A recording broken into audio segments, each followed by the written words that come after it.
I'm really pleased to introduce our two guest speakers.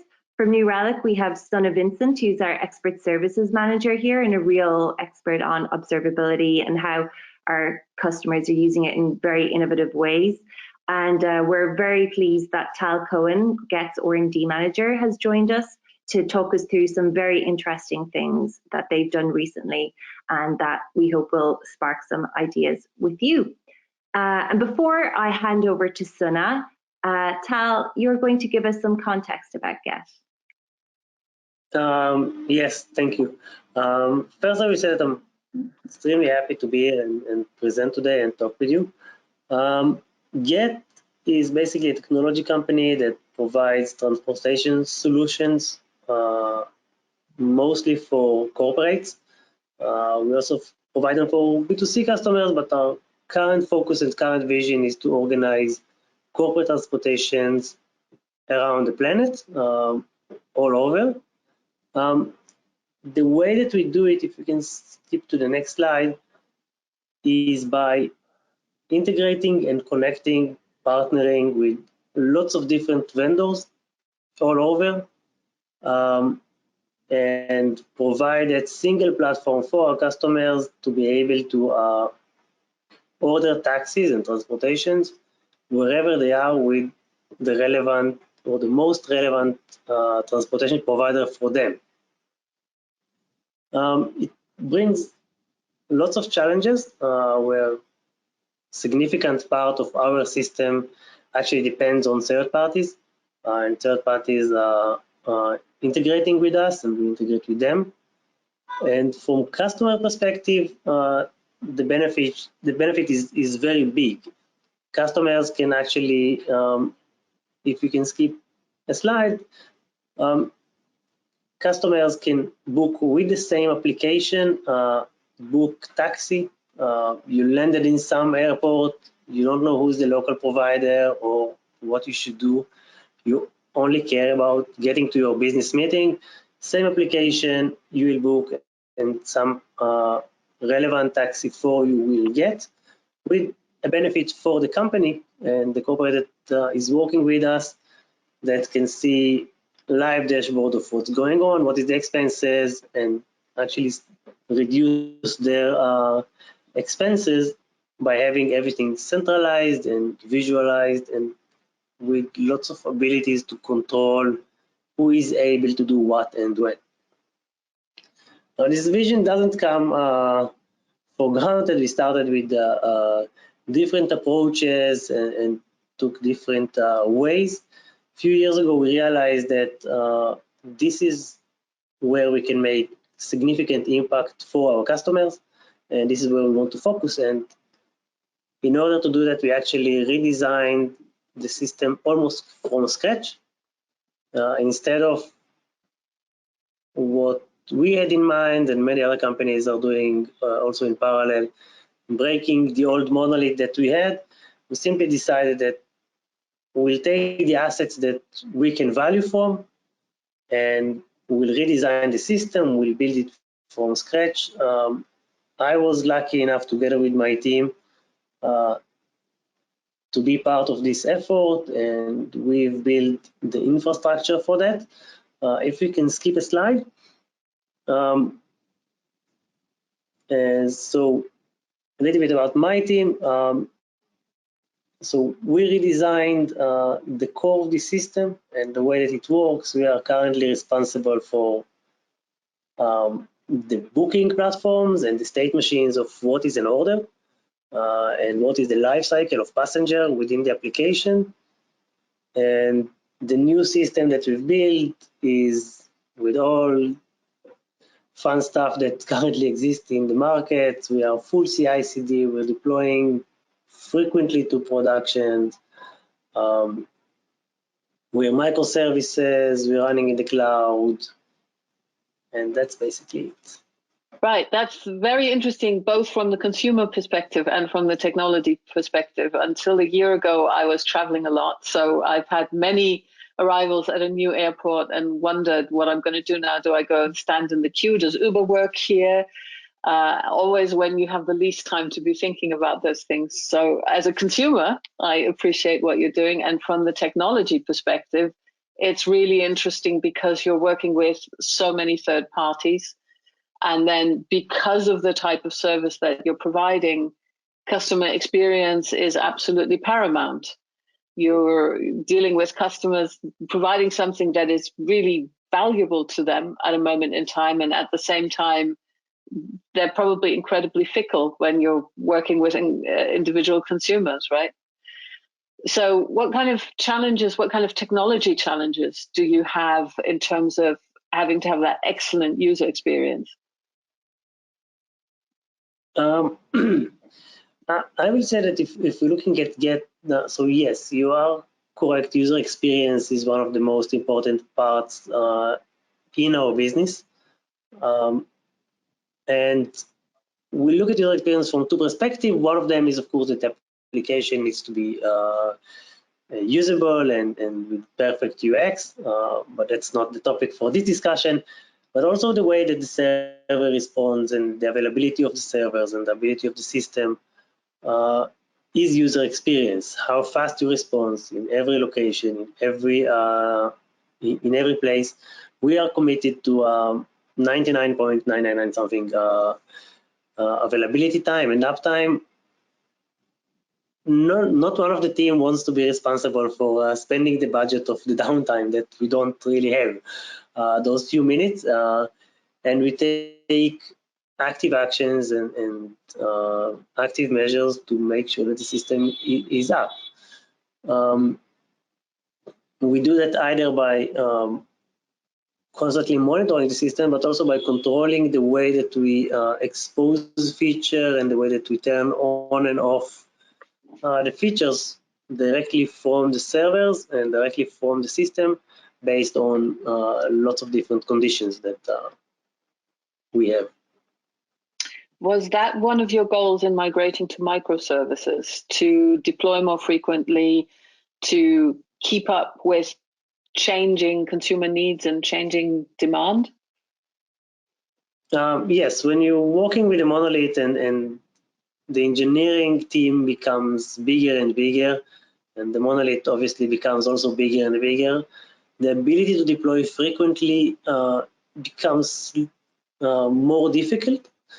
You are unable to do it. Changes are more complex on the one hand. On the second hand, if you do try to deploy frequently, what you find out very often is that things tend to get broken because it's a monolith. It's very complex to test. It has its own disadvantages. It has its advantages in other parts of the life cycle of a company. But once you want to become big and scalable, I think that you need to move to microservices. It also comes from the expense of budget. You want to scale only the relevant parts of the system and not everything together. Yeah, very good point. Yeah.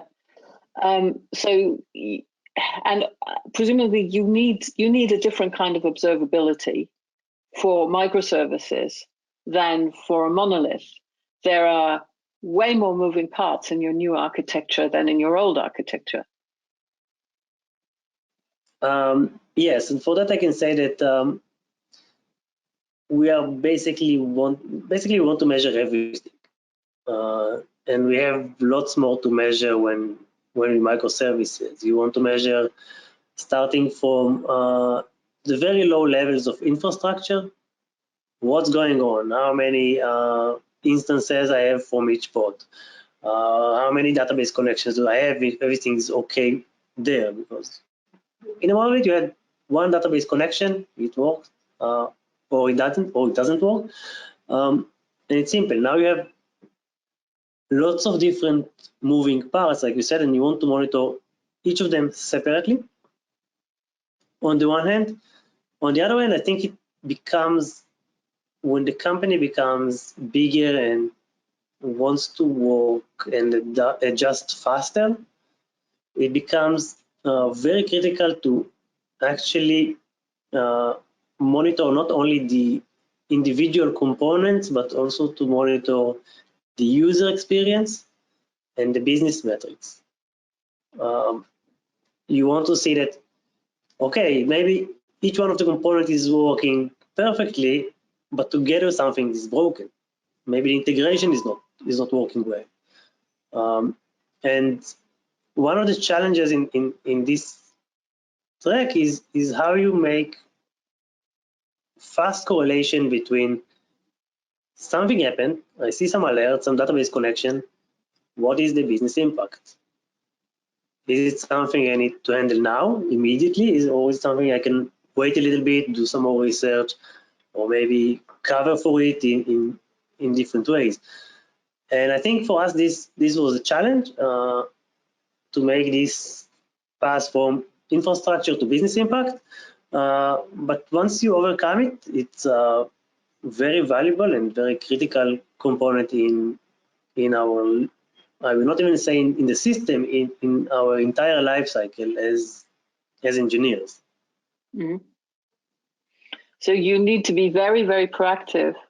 And at the same time, you have so many data points now that you need to know how to react to changes in different places and different metrics. And presumably you also have quite a big team involved, right? You work with a team of developers, then you have infrastructure, operations. You have consolidated more on one tool now. What was it like when you were working with different tools? Working with different tools was more difficult. I mean, everyone's looking at different data. Everyone's looking at its own data, and you don't really understand what they're saying and what they're seeing. Sometimes they see something and they don't really understand if it is an issue.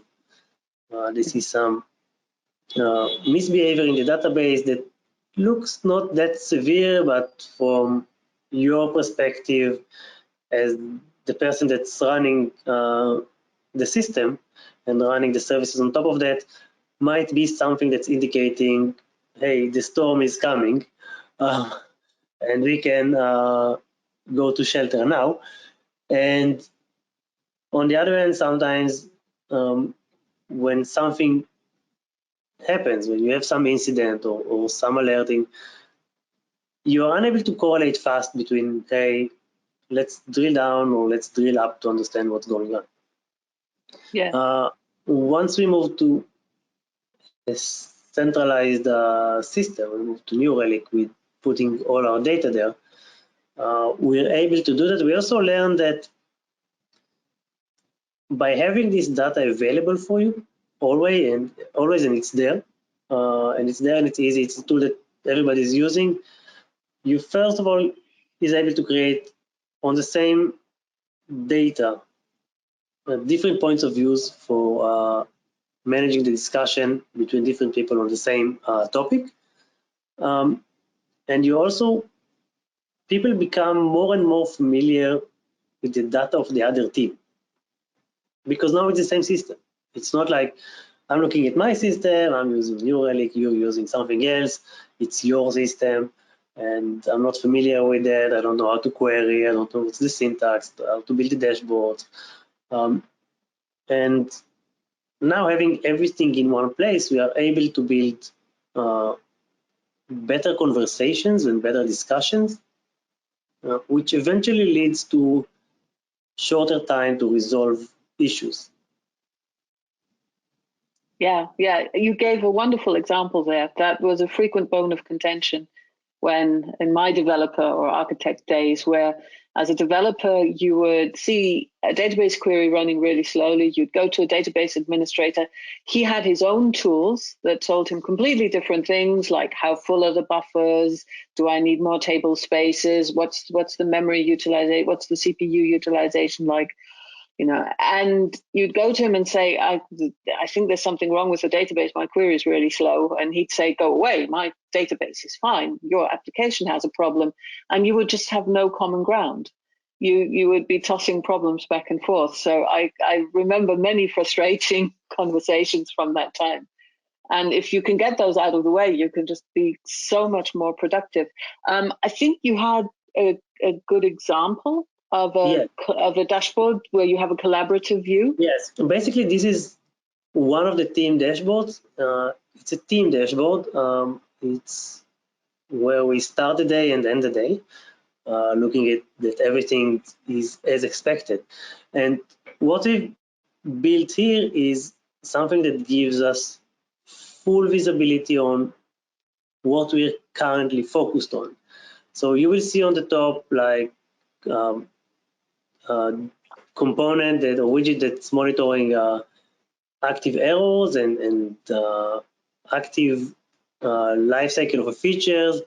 On the left-hand side, you will see that the system is alive. It's some business metric that checks system is alive, people are interacting with the system, everything's okay, they're happy. This is what's written as a token. But if you go one component down, that's already infrastructure. This is DevOps. How many pods do I have? Did I scale? Did I auto-scale? Did I auto-scale correctly? And we very often look at this one in correlation to errors, like did we scale for a good and throughput, like the upper one? Did I scale for a good reason? Or did I not scale when I needed to scale? And that's where my issues, and that's where the source of the issues. Now this is one part of our life as a team. The other part is what you see at the bottom. That are actually features that are currently being rolled out and that are being monitored closely by the team. If you look at it next week, you will see different features there and different component. Last week it was something else. That's why we don't even spend too much time choosing good names, like you see feature true and feature false. But that's an indication on how many users out of the bucket that we selected are currently experience this feature and how many users are not experiencing it, and we're gradually rolling out the feature. Another feature is the NOF users, NOF-enabled users, which is another feature that we are currently rolling out, and we want to see, is it okay? Is it still alive and providing the business value that we wanted? And the way that we're able, and we were not exactly able to do it before that, I'm sure there are other ways to do it, but we took New Relic and we think it's great for us. And the way that you do it this way, you engage the team with the infrastructure, with the business value, with looking at the healthiness of the system, all in one place. And from here, you can drill down to your feature, you can drill down to an error, you can look at the NRQL query behind it, and focus more to see what is this error or what caused this behavior. And later on, like you said, I can just take one of those, and this is the feature that I like most about the new UI of Relic. I can share it. So if I see something wrong with, I don't know, the amount of pods that I currently have with something, I can just click the share button, have this link, send it to my DevOps friend, and say, can you take a look? And he will start exactly where I stopped. And he will see exactly my view. It's not like, okay, he needs to open the system, he needs to build the relevant query, he needs to do the drill down, and like you said, he will probably see something else. And then we start discussing on where is the gap. With the way that we work here, there is no gap. It's the same data. And he will probably do this another drill down or this, and he come back to me and say, hey, this is my current view. And what do you think about it? How do we mitigate if we need to mitigate? It becomes far more powerful when we're working with COVID times and remote. Before that, it was very easy. It was in the office. You go with your laptop, you sit at the desk, and laptop by laptop, we're looking at 2 monitors. Now that we are remote, this ability to share the view and to talk about the same, eventually it's the same data source. It's just different views. makes our life much easier. And I think that it makes our customers' life much more stable and secure. There are several things that I find very interesting about this dashboard and what you've just told us. One is that you mentioned that your dashboards are a living thing. So your code is a living thing. It is constantly changing. It is constantly evolving. And at the same time, you also adapt your dashboards to the changes that you're making. I love that you don't see those as static either. Also, you have an interesting way of, you introduce new features gradually in either canary deployment or blue-green would be ways to do that, but you have a very specific way that you introduce new features. Yes, what we actually do is we decide on the set of users that will be exposed to this feature, and we gradually expose it to them. Once we are done with this set of users and we decided, okay, so we move to the other set, and we build a system that actually is able to build us this, to give us these abilities. And again, it's going back to the fact that we have our own system for managing our cloud. But once I make any change in that system, it will be immediately reflected in my dashboard, so I can see that the change actually happened and I get the result that I wanted. And being in a cloud with a live system, it usually comes with minutes. Yeah. And also in the chart that shows the active pods, it reminds me of the fact that in your move to microservices, you have the ability to save quite a lot of costs because you can now scale on a much more specific level rather than having to scale everything up. And you can scale up and down more, but that also means there is so much more to monitor, right? There are so many more individual places where scaling up and scaling down may be happening. Yes, and it happens like you see with a very short time frames. We are scaling up and down within minutes. Pods coming up and down, and everything is live. Thank you. And then you also, as part of consolidating tools, you are now using New Relic for logs, whereas previously you were using Elk. So what impact did that change have? What benefits did it give you to switch to New Relic? So I will say that Elk is a great feature, a great product. And the main impact of this switch and of centralizing it, it's not only Elk, we have also other tools that we also migrated to New Relic, to monitor better the infrastructure and other parts. Once it's done, you start understanding what you didn't know before. You didn't know before how much significant were the gaps between knowledge between the teams, and you currently have the ability for a team that's before that was not even interested in looking at number of pods. And when they wanted, they went to the architect or to the team leader or to someone else and said, how can I monitor that? And now they see it in front of them every day, and it helps stability, it helps cost, because now they see, hey, we are scaling like crazy and we can improve performance, and it will be nice on the performance issue, but it will also not be nice on the budget issue. Mm-hmm. And before it, there were many things that we didn't know. And the impact was, it took us longer to understand the problems. It took us longer to have this discussion. And some discussion simply didn't happen because you didn't have it visually. I mean, we are living people. We need to have things visually. And when it's not visual, it's more difficult to talk to people and convince them to come to discussion and say, hey, let's talk about this topic and see if we can improve. And having everything centralized opens all these doors, and you can just pick the one that you want to solve today and move to the other one. So not having to switch tools obviously makes everyone's life easier. Particularly, I think when we spoke originally, we also spoke about incidents and having to know who to call out and giving them the ability to drill down into a problem as quickly as possible when you've potentially woken them up in the middle of the night. Yes, and like I said previously, they will continue where you stopped. They will not need to start the investigation from scratch. You say, hey, it's the middle of the night.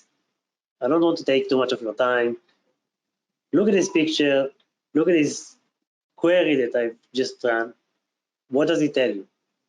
Sometimes you say, hey, it's a problem. I need to solve it. Sometimes you say, just it indicates something else, or someone else needs to solve it. And this is the main benefit of having one system, is the ability to have this centralized discussion between everyone, and also the ability to do a very quick drill down that in the past was done by calling someone to investigate. As we moved on to the same system, people become more familiar with the data because it's there, it's available. I mean, you look at it also on the day-to-day basis. Sometimes because it's just there and it's interesting, hey, what is this component in the dashboard? I want to look at it and see what's behind it. And then when incidents come, you are more prepared. You know what the data, you know which questions to ask, you know maybe to do this another drill down by yourself and say, hey, I can solve it without calling someone in the middle of the night. That's a really important point. Your SREs, your developers, your engineers, giving them access, giving them the ability to play with the data when they're not under stress and get a good feel for what normal looks like helps them deal with an incident when things are no longer normal. Yeah, good point. Yeah. And just, go ahead. And it gives you also the ability to build good alerting system. Because you know what normal is and you're familiar with the normal, with this environment and with this amount of services and running things with different teams deploying, the ability to build good and accurate alerting system is needed. You want to alert on the regular stuff to the team, you want to alert on the business aspects, maybe to business related people and to tech support, so they will take more actions. So one of the things to consider is also how you build the alerting system. Who gets which alert and when? And that's it.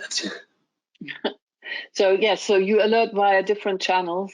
You try to route alerts to the right people, and I think you talked about the same event may trigger different alerts that go to different channels or different people depending on the context. Yes. Also, sorry, I wanted to dig in a little bit more on the transition to New Relic logs.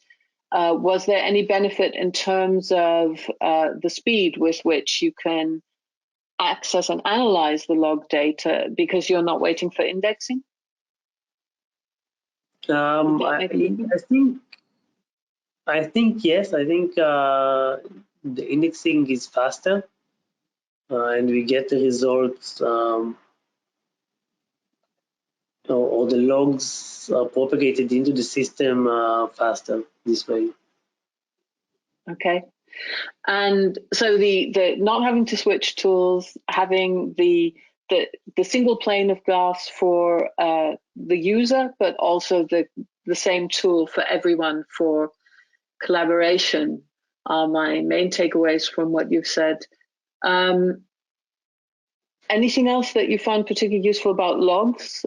Logs in context, for example, the ability to go from an error in APM, or to go straight to the log where the error message is where you find the detail, the context. I mean, we tend to need logs for the qualitative data rather than the quantitative data. So you can go from the quantitative, like we have a lot of errors, to the detail. This is what I see in the log. Is it a feature you use? Yes, we do quite a lot of drill downs and back. Like I see some pattern in the log, and then we try to go to the APM and understand what is the impact of it, and vice versa. I see something on the APM and I want to see. I'll give an example. You see error on the APM, but it's just an error. You don't have the full context. What happened few seconds before or a few seconds after, a few milliseconds, and you can just drill down to the log, update the query a little bit, and understand the context of where you are, and filter what is the cause for this error, what happened before, why did it happen. And it also requires, by the way, log planning and planning in advance what you're logging and what you're not. So when you look in and say, hey, this is where you need to error, you usually do it in code reviews. There's some error, let's log it as an error. You need also to think of how do I understand what happened here and why did I have this error?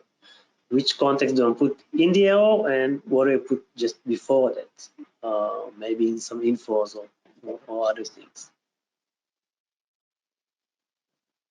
And you had another example of a feature rollout, and where you were using a dashboard to understand it was like, I think you'd call it a feature.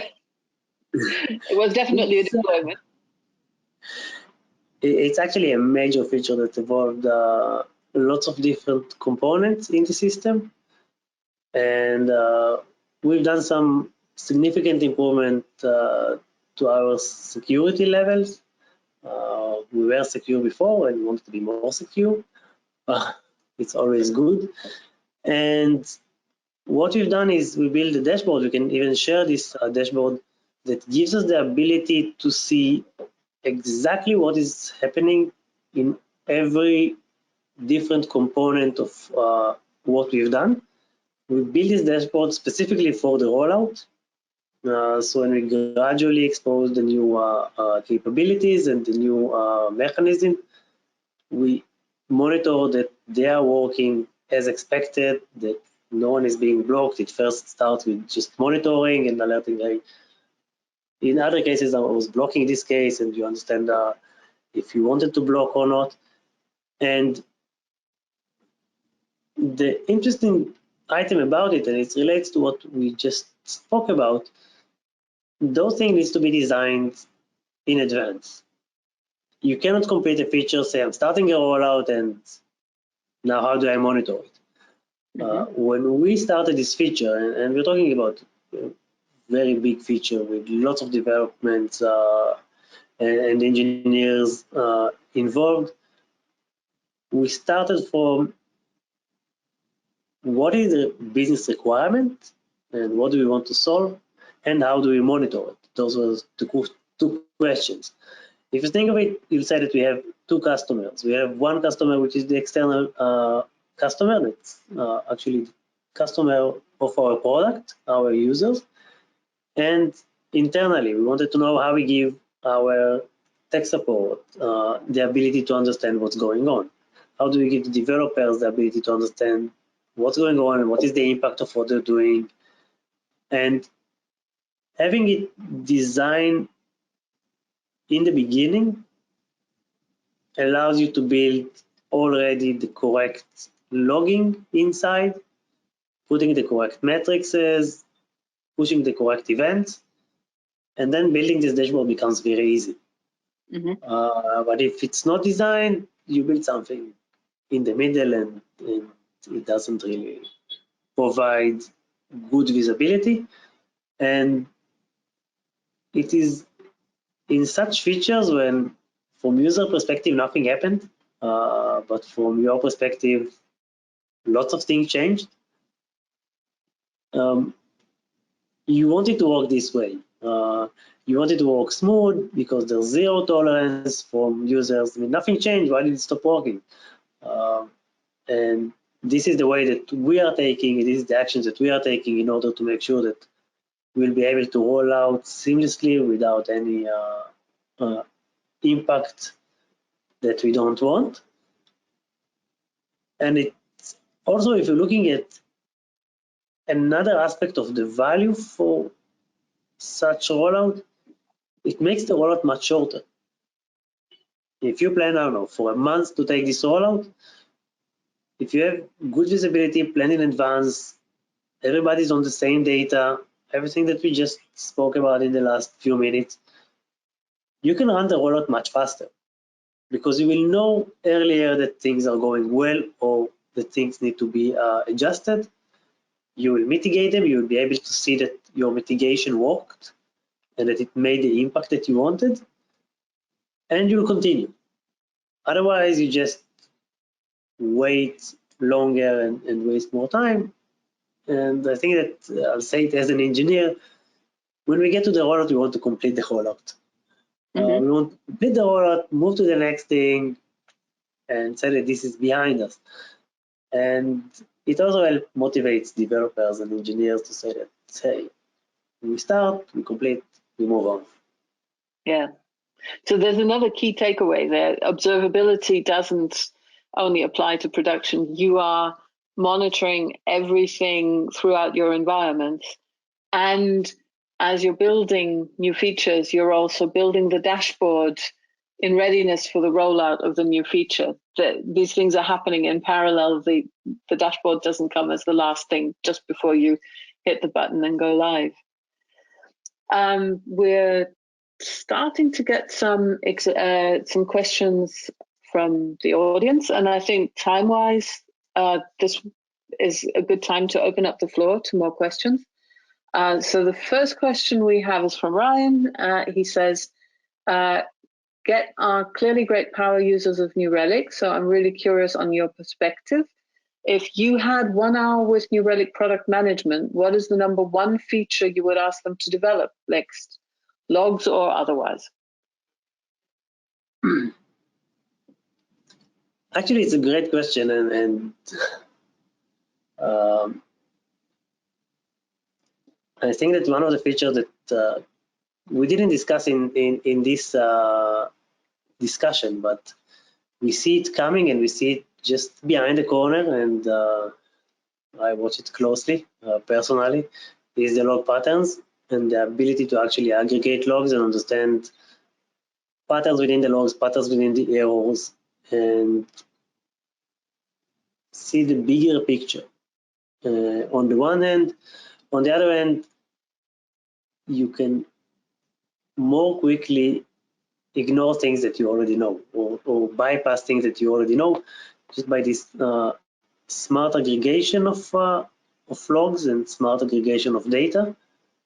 And I like this feature. We used it to identify some issues that we had and some cases that we wanted to resolve.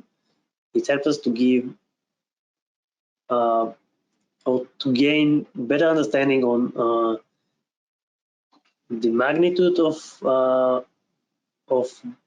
this occurrence of the log that I just saw, and to resolve things quickly or before they become things.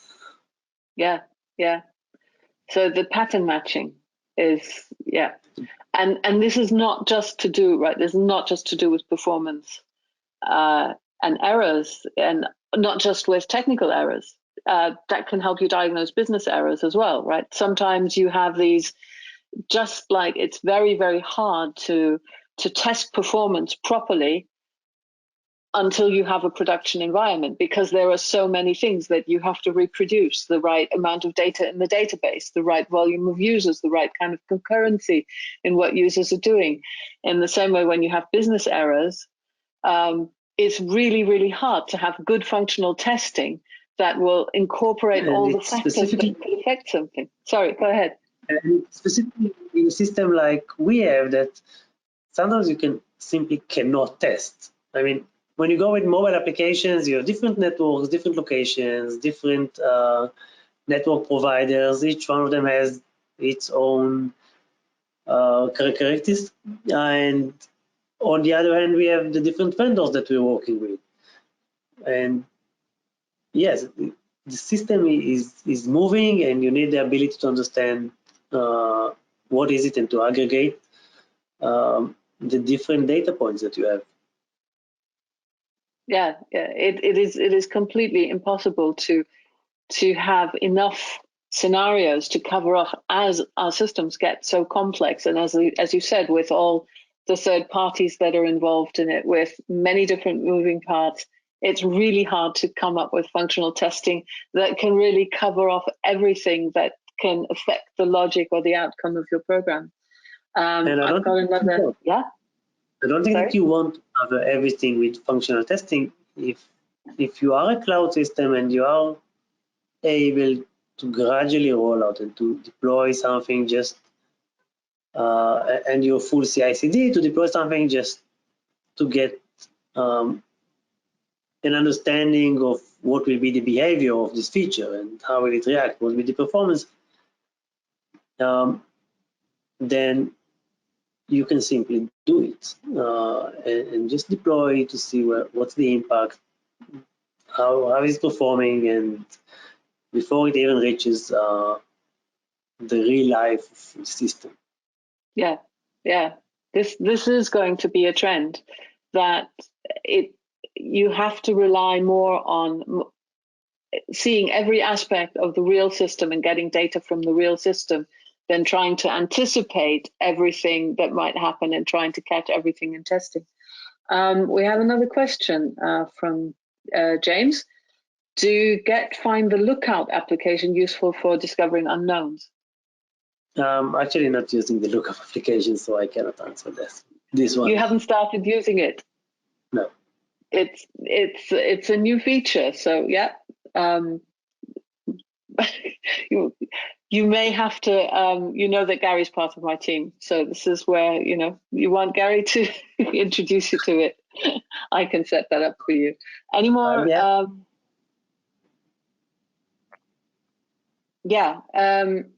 If we don't get any more questions from the audience, I think we can start wrapping up.